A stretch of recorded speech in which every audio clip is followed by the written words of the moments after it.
It is the one who ultimately has unified within him or herself the elements of both sexes. This is the real secret to make the two one again. Yeah. It's interesting that Mary Magdalene, like all the Marys, they assume the role of discipleship. When the disciples ask questions, Jesus gives them the answers, and they don't understand the answers. Mary, of course, all the women understood, and I think my theory is that he chose his disciples. He wanted the women, but he just couldn't take the women that he chose the disciples, and they brought their wives along. But it's the women they want. The women seem to be the only ones that really understood. Welcome to New Earth Podcast, where we dive into inspiring stories, profound wisdom, and insights from remarkable individuals who are driving the consciousness shift on our planet. If you're ready to elevate your awareness and well-being, you're in the right place. But before we dive into today's episode, be sure to hit that subscribe button and join our growing community. Together, we'll continue to explore the ideas and conversations that help you up-level your consciousness. Thank you so much for your support and your comments and for being part of this journey. Hello and welcome back to my channel. Today we have a truly remarkable guest, someone who's dedicated his life to exploring the mysteries of the universe and guiding others to unlocking their highest potential. Phil Gruber is featured in the critically acclaimed film, The Indigo Evolution, and his passion, intelligence, and sparkling wit made him one of the most respected and sought after speakers on the international scene. Phil's vast knowledge covers some of the most fascinating and esoteric subjects, expanding our understanding of both the cosmos and ourselves. He co-authored the best-selling book, The Kaballah Code, with James Twyman, and his CD, The Song of Indra, has earned its place as a New Age music classic. Welcome to the podcast, Phil. Delighted to have you on the show. Thank you, Sarah. That's great. You actually went off the script. You know, I get so embarrassed I was sometimes. trying to show you, Phil, because I've seen you, when you list all your subjects, I see you do the 1, 2, 3, 4, 5. I was wondering whether your hands would start moving. Well, because I wrote that. I mean, it's a really nice bio, and I wanted to write a really nice one, not go too overboard, you know. But I it's hope great that you went off the my script. I love adaptation of that. it was okay. Your adaptation of it was absolutely brilliant. It actually made me really happy. Oh, that's gorgeous. Thank you No so one's ever done much. that before. Usually they just do the whole thing. So I'm really happy to be here with you, and happy that we'll be doing this in a few parts, you know, because Yeah, because I you've got so people. much to share, Phil. And I understand today you wanted to talk about Mary Magdalene, which is one of Well, your kind of specialist topics. I And love to I talk know about the Mary mysteries Magdalene. of the Magdalene Mysteries have kind of had an upsurge in recent years. And she's kind of it's not settled, is it? You know, who she was, what her role was within the disciples. That's And right. you know, I'm really curious to hear your take on it today. And I know that you wanted to talk about Mary Magdalene and also the awakening of Sleeping Beauty. So I'll That's be right. really interested to start with your take on Mary Magdalene, and also, you know, whether that kind of reference to Sleeping Beauty is the awakening of the divine feminine that we're experiencing at this time, or whether it has more of a connection to Mary Magdalene herself. Well, Mary Magdalene is a great focal point. To talk about Mary Magdalene, you can be talking about the Indigos, and there's a very amazing connection between Mary Magdalene and the Indigos when you want to talk about ascension or human history. Mary Magdalene seems to be in the middle of everything, that you really can't talk about ascension or the Indigos or this or that, or our history as angelic humans and the Grail and the Holy Grail and genetics, really without touching on Mary Magdalene. She's so central to so many of the most enduring and perplexing mysteries of our time. And, you know, I'd like to start out with actually a kind of funny little story. There was many, many years ago, I don't know if you're familiar with Joshua Stone. He would have these Ascended Master conferences in Mount Shasta. And one of these conferences, now I've only heard the audio. I haven't seen, someone must have the video. This was a very long time ago, maybe 25 years ago. They had an Ascended Masters panel, and there happened to be two Yeshuas on the panel at opposite sides of the dais, right? So one of them's going on, he's talking, and there's a blah, blah, blah, blah, and it says, and after the crucifixion, and then from the other side of the room went, excuse me, I wasn't crucified. And from the other side of the room, well, yes, I was. No, I wasn't. Yes, I was. No, I wasn't. And then one of them says, oh, I suppose you're going to tell me I wasn't married to Mary Magdalene. Well, I wasn't. Of course I was. No, the Yeshuas were arguing among Oh, themselves. So what I took away from that, yes, there are multiple timelines. There are alternate histories. Yes, there's a history. There's a timeline where they weren't married. There's a timeline where they were. So we have to take that into consideration also, a timeline where he was crucified, a timeline where he wasn't.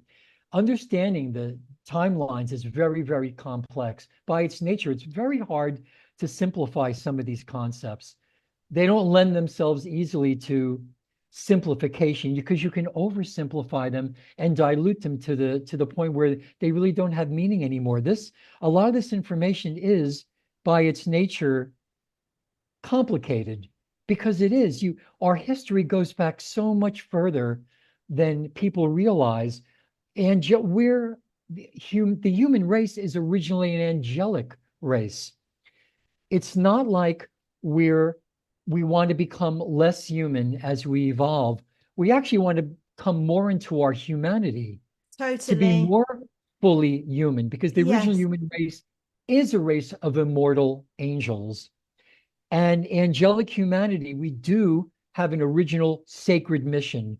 We do have a divine commission. The reason we were originally created, we believe, around 560 million years ago. And that's only a drop in the bucket. We believe that the history of our time matrix, which we'll probably get into more next time, a little bit of cosmic structure and dimensional structure, just to give people a knowledge base to understand what a lot of this work is and how meaningful it is to really finally understand more about how the cosmos is structured and how that's mirrored in our multidimensional identity structure. It's wonderful information. And I think it's really, really liberating. A lot of people say, oh, it's just a whole lot of knowledge. Well, the knowledge is very, very important. It's certainly to as understand who we are, really. That's the sort of primary question, really. Who am I? So that's kind of what you're really looking into here, isn't it? well, this is what I think the work is all about. All of our work, to one extent or another, my work, your work, pretty much everybody's work out there is to help us answer these most profound questions. These are the questions we ask for. Who are we? Where do we come from? What's our purpose here? Where do we go after this? Well, we have a lot of those answers. Fortunately, and and I'll tell you, having this content that we have, and I'll explain who the we are a little bit later, because I think it's important for people to understand. I can just rattle on and on and on, but I think it's important to understand what the source of my information is, the source of our information, because ultimately, I think you've got to believe in something. I mean, why do people believe what they believe? Why do you believe? What do you take as truth? What do people out there take as truth? And truth may be ultimately the most transient thing of all. What may be true today may not be true for us tomorrow, right? It's an interesting discussion, isn't it? I always feel that we need to take it through our own filters, to feel that resonance within ourselves as to whether we make it our own truth or not. That's right. And connected with that very intimately is our need to clear whatever karma, residual karma we had that we self-created, that we've inherited, not just from uh, former generations. I wonder if a lot of people really understand that we can be affected by simultaneous incarnations. What I'll explain that because it's very important to understand that we have multiple identities in multiple dimensions, multiple universes.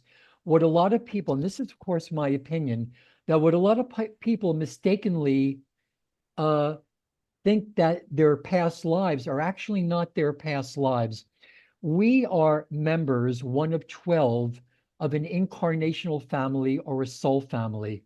This has to do with dimensional structure, the structure of our time matrix, which is basically 15 dimensions, but they're grouped into five three-dimensional universes. So we have five harmonic universes. We have harmonic universe one, dimensions one, two, and three, where we're focused now. But there is a harmonic universe two, dimensions four, five, and six, the angelic levels. Dimensions seven, eight, and nine, the archangelic or the oversoul levels. Dimensions 10, 11, and 12, the avatar, Buddha, Bodhisattva levels. And then even higher than that, harmonic universe five, dimensions 13, 14, and 15, Ra complexes, now the Rishi. Many of us know these consciousness collectives, and they're huge collectives of living light consciousness, pure radiance, pure waveform. But there's a concept called stair-step creation, like when you look at the where is mine? The Russian dolls. Yes. The whole doll can basically signify all that is, but source basically subdivides within itself, creating smaller and smaller versions of itself to experience all of creation in individuated form. And it's really interesting that why is something that's total at one co-creatorship with source, why would it choose to fragment itself into dimensionalization only to regroup itself, to remember itself into oneness? Well, this is the question. That's a really Why? interesting question, isn't it?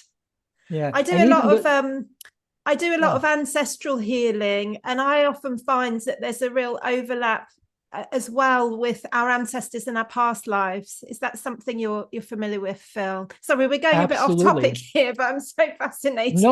no, Sarah, this is the thing. There's almost nothing that's not off topic.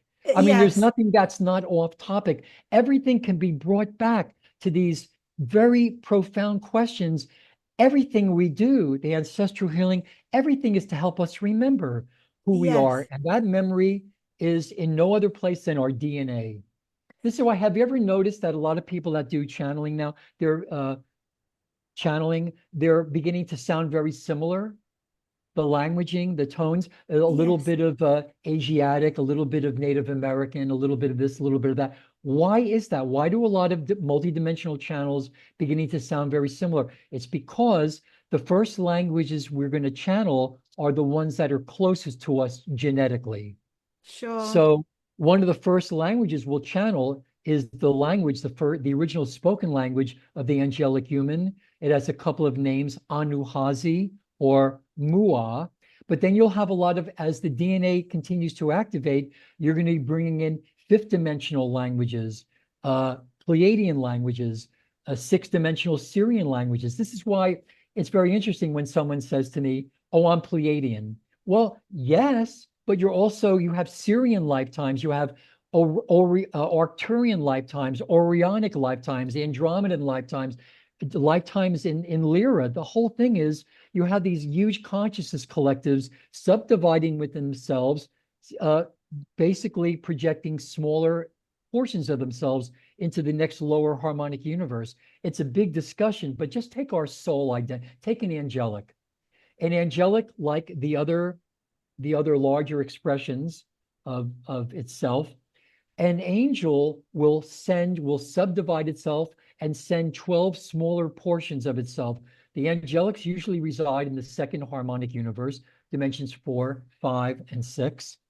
They will send 12 parts of themselves into our universe as members of a soul or incarnational family. Now, many of those 12, well, all the 12, they will choose different time, space, locations. The ones that have chosen time, space, locations in our past are not necessarily our past lives. But since there's a lot Interesting. of dimensional bleed through happening, we're getting their memory, we're getting their Yes. experience coming to our consciousness. And because they've chosen times in the past relative to our present time, we think they're our past lives, but they're not our past lives. They're simultaneous incarnations. And that's an important thing to understand, because I believe that many of us, Sarah, we've come in this incarnation, that we've come from the future. We're not here because of a succession of past lives through time. We started this incarnational journey in the higher dimensions, in the higher harmonic universes. We've come from the future here, not from the past. And I think there's a lot of confusion where people, when they refer to past lives, they're really referring to simultaneous incarnations. And going back to my original point, we can be affected by our simultaneous incarnations. Their karma can bleed into our lives. And well, the good news is we can also affect them when we That's make the fascinating right stuff. choices. It's fascinating stuff, Phil. I'd love to, perhaps we can have a whole other podcast just on that, because it's a whole other topic. I'd love to link this into how our stellar heritage, or should I say stellar future, connects Right. into Mary Magdalene. Okay, well, our lineage, well, basically the divine commission of the angelic human race, which all these amazing beings have come to help us fulfill. There's a sacred mission for which we were originally seated on Earth, and that's to correct some distorted sequences in the Earth grids, or what we call the Earth planetary shields, that were damaged from the original fall from grace about 550 million years ago. The reason these amazing beings have come in, more than just reminding us, well, it's an important aspect, who we are, where we come from, where we go. This divine commission that we were created to fulfill is the Christos realignment mission. Angelic humanity was created to be guardians and custodians of the stargates on this planet.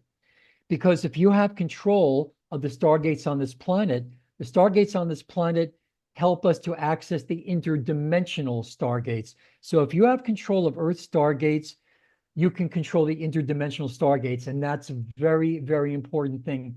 We were created to be guardians and custodians of these stargates. Our lineage began again as humans 560 million years ago.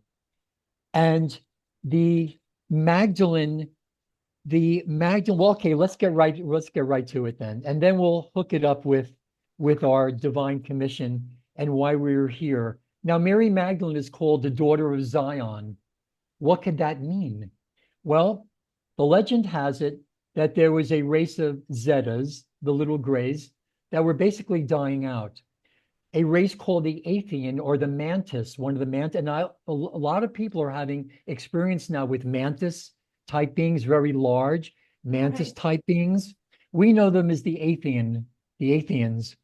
Well, the story is that to save this race, the Atheans hybridized with these little grays, and the race they produced were called the Zionites. Okay. Now, the Zionites were the forerunners ultimately of what is known as the Hebrew races.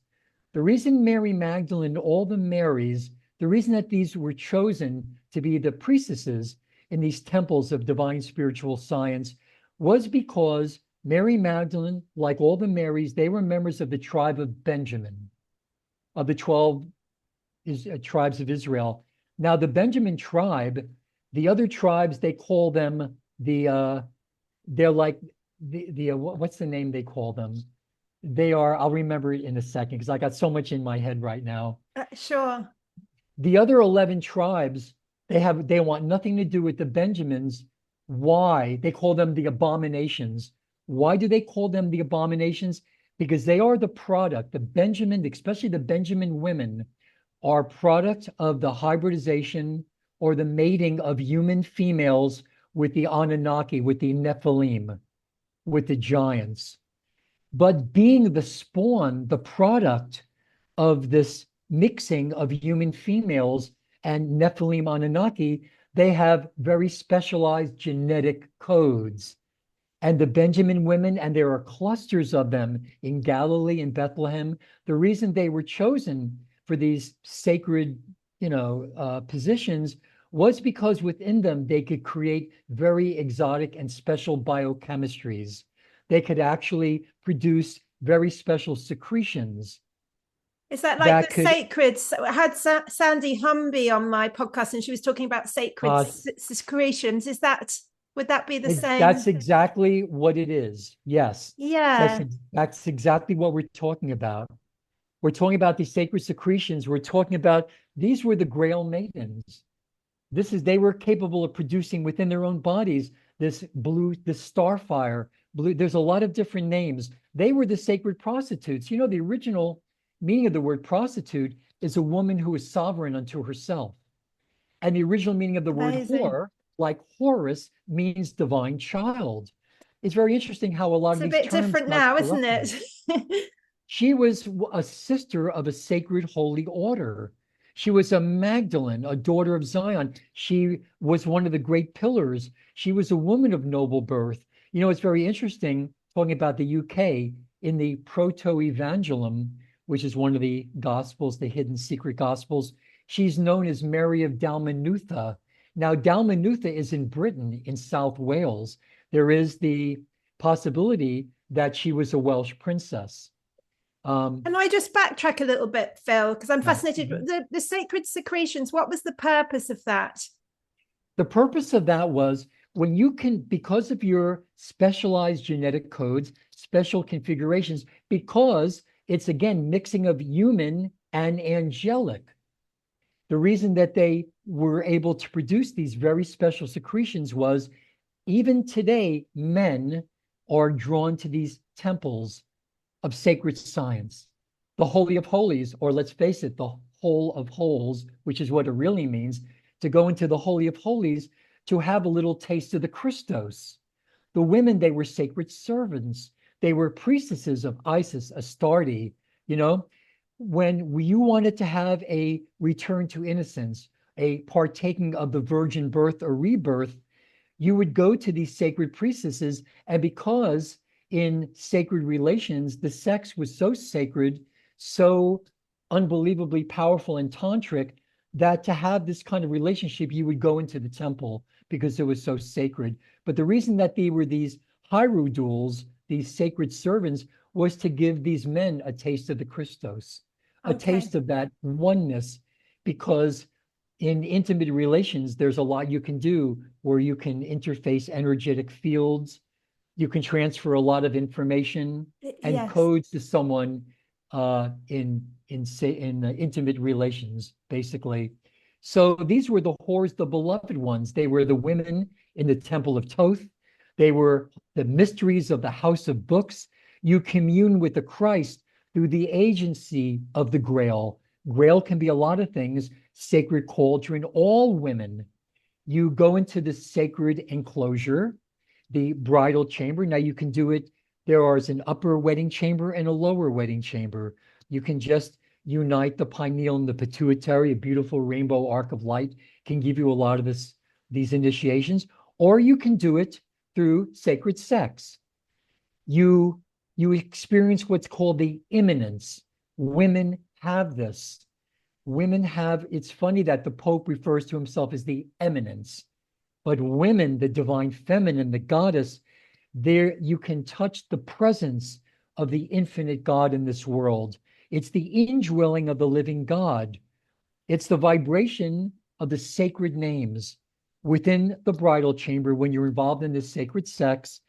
One of the most powerful things you could, probably the most powerful thing you do, is intone the vibration and the true pronunciation of these sacred names, these God names, these power names in the bridal chamber, in the sacred act of lovemaking, and it will literally alter the chemistry of the body, literally alter the chemistry of the body.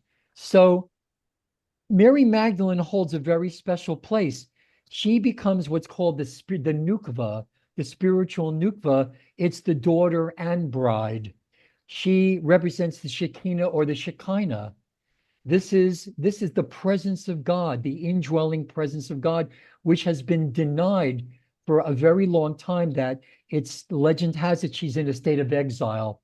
We've exiled her. We have denied that part of ourselves, that divine femininity.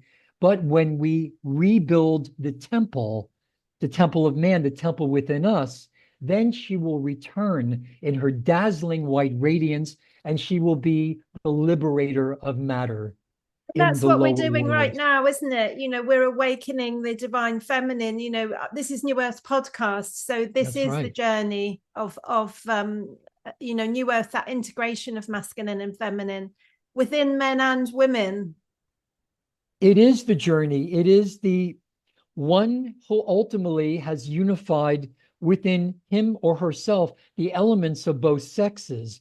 This is the real secret, to make the two one again. Yeah. It's interesting that Mary Magdalene, like all the Marys, they assumed the role of discipleship. See, many of the other disciples, they didn't see women in that position. They couldn't deal with women in positions of authority as teachers, as these revealing vehicles. Look at the Pistis Sophia. It's basically an extended conversation between Jesus and Magdalene. When the disciples ask questions, Jesus gives them the answers, and they don't understand the answers. Mary, of course, all the women understood. And I think my theory is that he chose his disciples. He wanted the women, but he just couldn't take the women that he chose the disciples, and they brought their wives along. But it's the women they want. The women seem to be the only ones that really understood. And you have this role of this divine mother, the Imma. It's the symbol of the revealing vehicle, or the pathfinders, that the initiates have to pass through the lower worlds of temptation and chaos. And it's interesting that the divine mother, the Imma, or the immanence, is superior to the lower powers that control the lower thought forms of limitation, the draconian mind, that we need to conquer these wrathful powers, the dragon force, which in the Pistis Sophia, it's very clear that they're referring to non-benign celestials. We understand that the woman is the sacred temple. We understand, and it's interesting again that this divine mother is superior to the lower powers, but now she became the mother superior.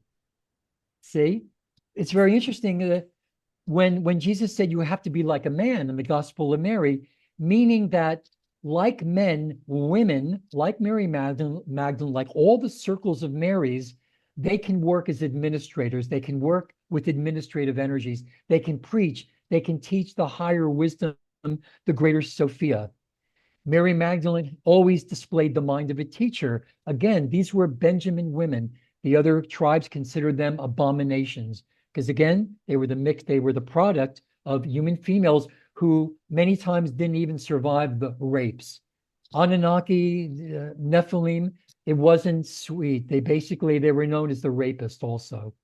Their progeny was called the Raphaim. Sometimes the women barely, if they survived the rape, they rarely survived the birth. They were giving birth to giants, for God's sake, you know?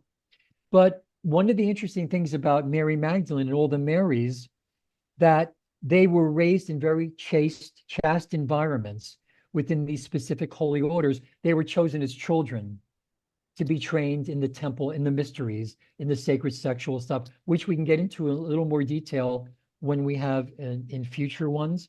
We can actually get into some of the specific practices that they were doing. But, Amazing. but You also, sorry if I don't know if this is a good point as well, because you mentioned also the connection with Eve. Can you kind of segue into that as well? Yeah, that's a big too. When I talk about the resurrection of Eve, it's really the resurrection of the divine feminine and the goddess principle.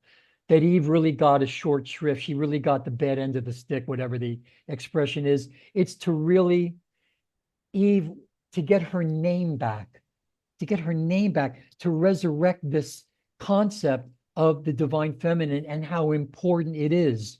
Mary Magdalene, these were progenitors of what we call the Grail bloodline, the Merovingians, the vine. When they talk about the vine and the vines of Mary, they're talking about DNA. They're talking about the bloodlines that Mary and Jesus and a lot of the great avatars, they were called the Diamond Sons. It had to do with their genetics. A big part of their mission.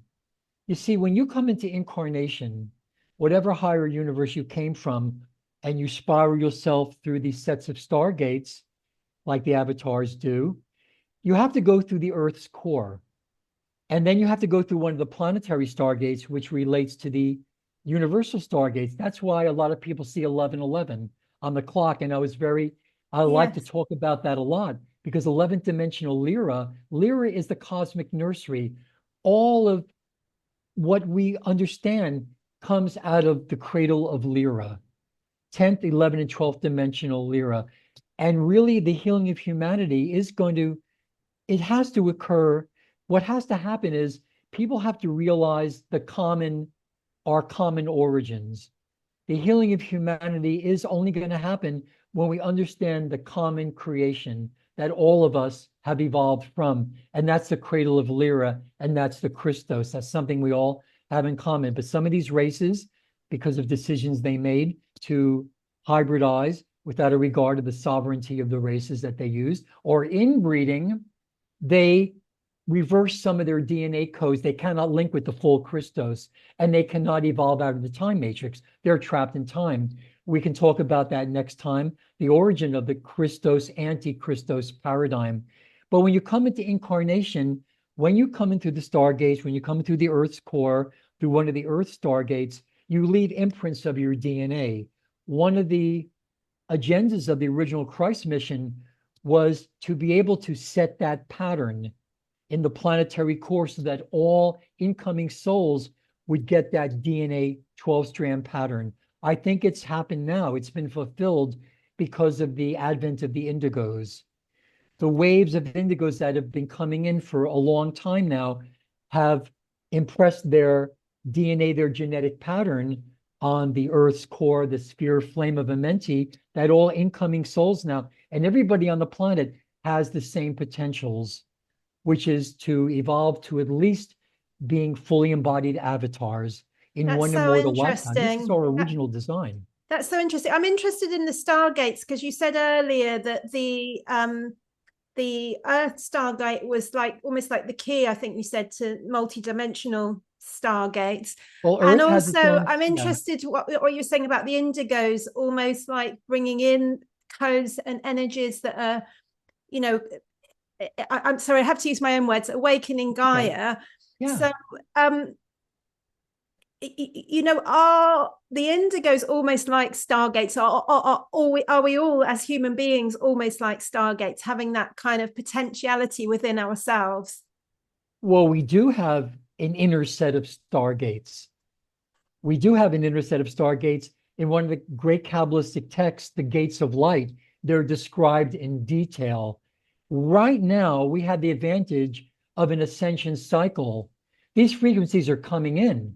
Normally, when there's not an ascension cycle, when you're a member of an ascension school or a school of wisdom, it takes lifetimes or a lifetime, decades of progressive initiations and activations. Well, for many, many years now, there's been an alignment of interdimensional stargates, and these frequencies have been cycling in since about 1987. Yes. We're in the midst now of a true ascension cycle where, again, there's been an alignment of interdimensional stargates. And it's not just frequency that's coming in, because you can't talk about frequency without talking about energy, without talking about consciousness. This ascension cycle offers the possibility of the full ascension of our race, of the planet.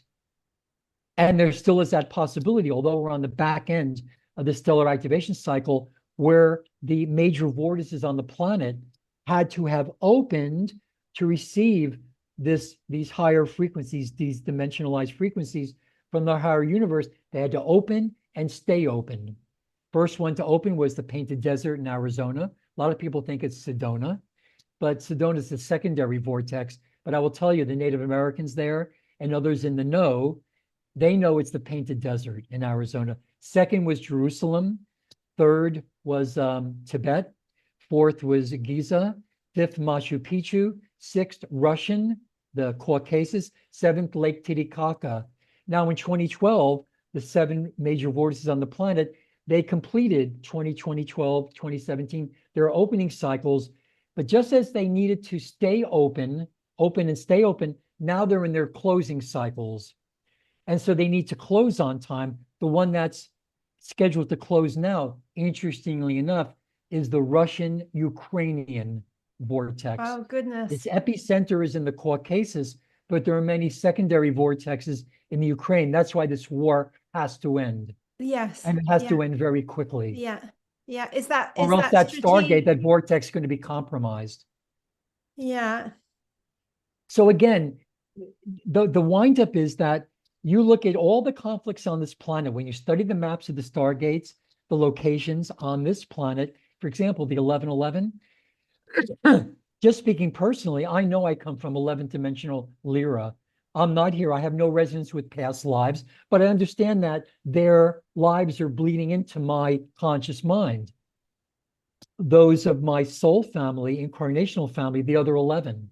It's very rare that you have 2 or 3 of them manifest in the same time on the same planet. Remember, there are many worlds that could be chosen many times. We may be the most present of our soul family, and we have very special genetic configurations. Many of us can literally plug into the stargates on the planet, literally have conscious control of the operation of these stargates. That's why we're so sought after by both sides. Because due to special genetic configurations, we can actually affect the functioning of the stargates. And it's always been what it's been about. The conflicts on this planet, once you know the location of the stargates and what's called the signet sites and all the sites on the planet that relate to the stargates, you understand that all these interdimensional conflicts, the Earth has been a staging ground for millions, if not billions of years. You know, we look at time in terms, we look at evolution in 950 billion year cycles. And we feel that 950 billion years ago, there was a covenant. There was a covenant that was agreed upon by the Rishi, by the what we call the Brenau, these collectives of pure radiance, living light. And that covenant was called the Emerald Covenant. It's ultimately all about what the Wizard of Oz is all about. People, the movie is great, but the book, and when you understand that L. Frank Baum, the author of The Wizard of Oz, he was a confirmed theosophist 8 years before he wrote the book. When you look at The Wizard of Oz through a theosophical filter, you realize there are deep, deep secrets, deep knowledge. Getting back to Mary for a second, Mary Magdalene and all the Marys, the circles of Marys, they were called the crystal wombs from which shined forth the light of God. When they don't mean, I have a lot of difficulty talking about this, but when literally they spread their legs, what shined forth was literally the light of God. They live, Jesus said, they live in the effulgence of light. They had mastered the attitudes and responsibilities of mastery. Look at Emoto's crystals, just the projecting the thought of forgiveness and gratitude. You see those crystals can hold and radiate such light. And then you imagine that if we become the living embodiments of forgiveness, grace, gratitude, all these higher, then every crystal and microcrystals in our body will hold and radiate that light. That's when we become, Sarah, presence healers. We heal by our presence alone. We walk the world and our sheer radiance illuminates, lights up all the darkest arems. And I'm really fascinated by this, actually, the whole presence healing piece. I just was on a Veda Austin talk just this weekend, and she's going to be coming on my podcast next month. And she spoke a lot about, you know, I mean, seeing as this has come up, you know, the connection with water and our DNA. I'd love to talk with that as well. But, you know, this idea of presence healing and actually, you know, when we drink our water, bringing that love, gratitude, you know, to the water. It's always wonderful really, to bless. Embodying that, you know. Yeah, it's not just the water, the quality of the water, the structure of the water. And you can structure the water through prayers, through blessings, because what we speak, whether it's toned, sung, even written language, all language, whether it's chanted, sung, toned, whatever, is going to convert into electrical impulse. That electrical impulse is a mathematical program that can structure the water, in our bodies. Right now, people can't hold the higher light. The capacity is not there, but we can learn how to do that. And that's when you become a presence healer. That's when you walk the earth and you just heal by your presence alone. I mean, I imagine that Jesus didn't offer certification in Christ healing. It was just you learn to heal by your presence. It's that star fire. Mary, the Mary can also mean spirit in the womb. It's the womb fire. It's the tantric koala rituals of generating the sacred waters of life. Those are the magic secretions. The women were known as the well of living waters. It's no mystery why Jesus would marry Mary Magdalene, because she symbolizes, again, but she's the white lily of the valley. And Mary also means to marry, to join or unite with. Diva Kut, the sacred union. It's the alchemical marriage. It's the royal sex magic. Can you speak a little bit about the connection with Glastonbury? Because that's where I met Phil a few weeks ago. We connected up at the Portal to Ascension conference in Glastonbury. I think a lot of the people in Glastonbury, I think it was a very important get together, because I think a lot of us have also come from Lyra, 11th dimensional Lyra, which used to be known as Avion, which doesn't take a stretch of the imagination and some misspelling through the eons, that it became Avalon, that through the Avalon, the mists of Avalon, when you get into the 10th, 11th, and 12th dimensions, consciousness is liquid light. Beautiful. It's prematter hydroplasm. So the mists of Avalon are these prematter hydroplasmic, it's liquid crystal, liquid silica, absolutely beautiful. And Veda was talking about this cerebral spinal fluid being that liquid light in our own being as well. Yeah, we do have that, and we can have even higher iterations of that. Cranial sacral fluid, again, there are different different expressions of it.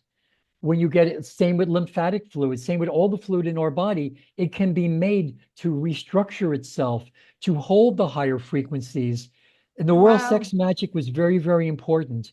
Again, it's the sexual union of the god and the goddess. It's an alchemical wedding. It's very important to understand. And I think we are all children of the Grail. We're all, I believe, descendants of what's called the Magi Arthurian Grail lines. And more about Mary Magdalene, again, it's very interesting that we started to talk about this a little while ago.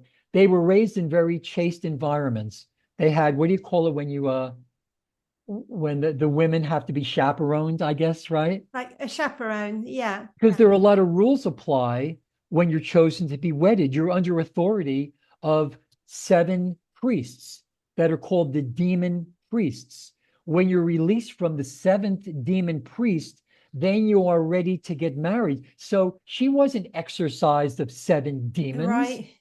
She had been she was under the authority of these chief scribes and these 7 demon or daemon priests. So they supervised the female celibates.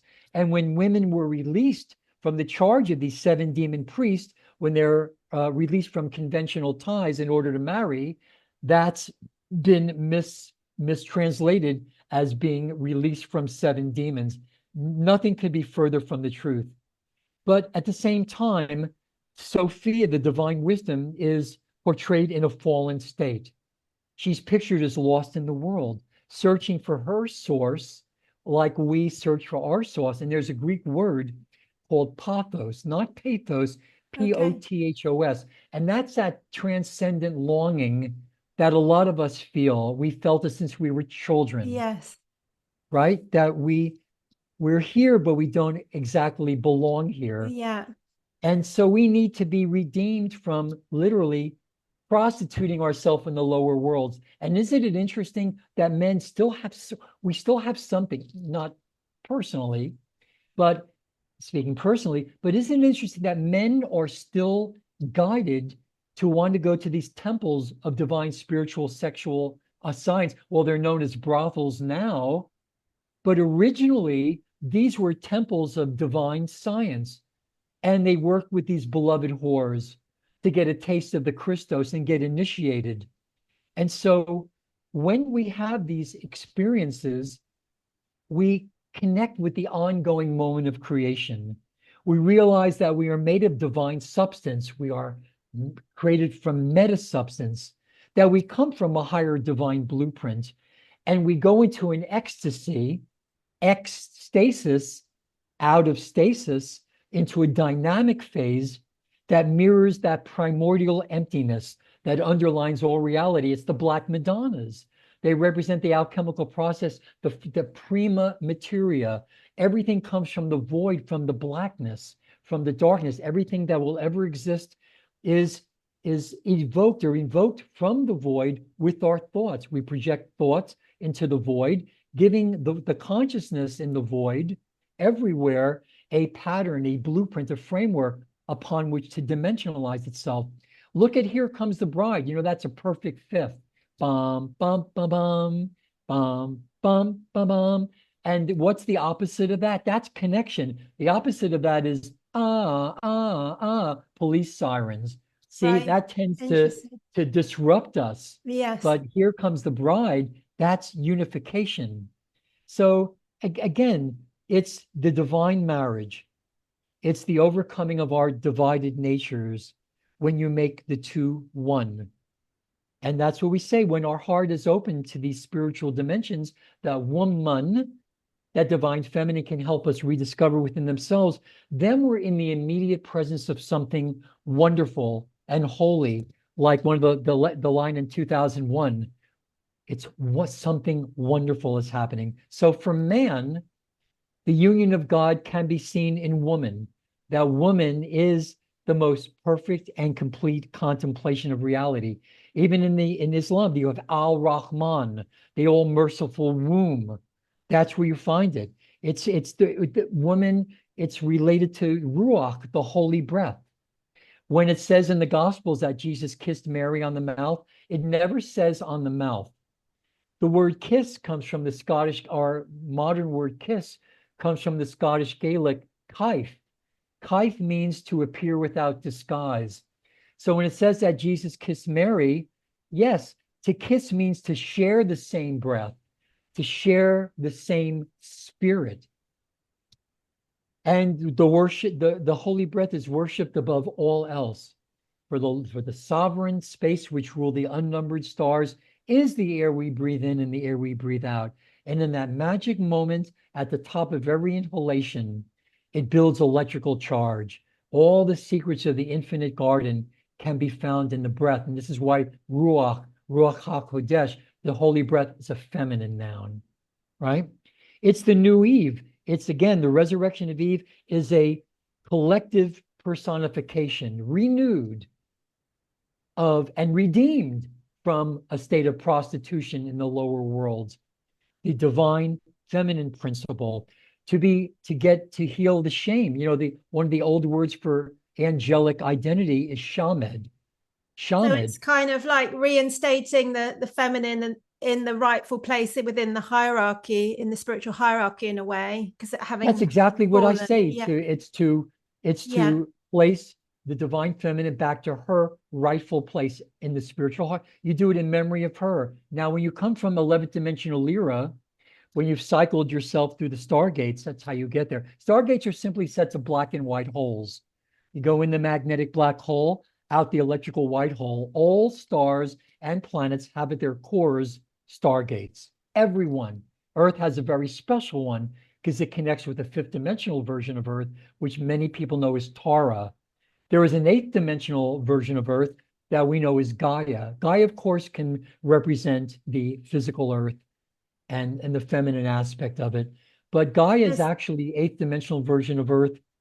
The two stargates on the Earth that relate to 11th dimensional Lyra, one is in Wiltshire, in the Vale of Pusey, where not surprisingly, a lot of the crop circles are. And I believe a lot of them are there to facilitate Stargate transit. And a little island off the coast of Ireland called the Isle of Eye, or Ireland's Eye. This is why when the clock flips to 11:11, it gets our attention. Because we come from the 11th dimension, at least I believe I do. We went through to get into incarnation, into that first cell at the moment of conception. We had to go through one of the Earth stargates that relate to the 11th dimension, and that's England and Ireland. Now, a lot of people see 1212. The 12th dimensional stargates is, interestingly enough, Montsegur. Montségur in southern France, and Kauai, Hawaii. They're linked also. So It's there's amazing just, stuff, Phil. We're going to have to start rounding it up. Is there anything you okay. want to kind of bring it all together on now? Yeah, I think that in our search, in our continuing search for our true origins, in aligning ourselves with that divine feminine principle, with Mary Magdalene, the circles of Marys, what they did was the same thing that Arthur and his knights did. They become the 12 around one, and the one becomes a fountain of divine light. Jimmy Twyman, in his first major book, The Emissaries of Light, Emissary of Light, he actually got to see the operations of one of these groups of angelic humans that did the same Amazing. kind of work Mary did, same kind of work the Circles of Mary's done, Arthur and the Knights of the Round Table, trying to correct what's called the distortions in the grids of the Earth, so Earth can align with Tara and its higher dimensional counterparts. Amazing. We're here to facilitate the ascension of the planet.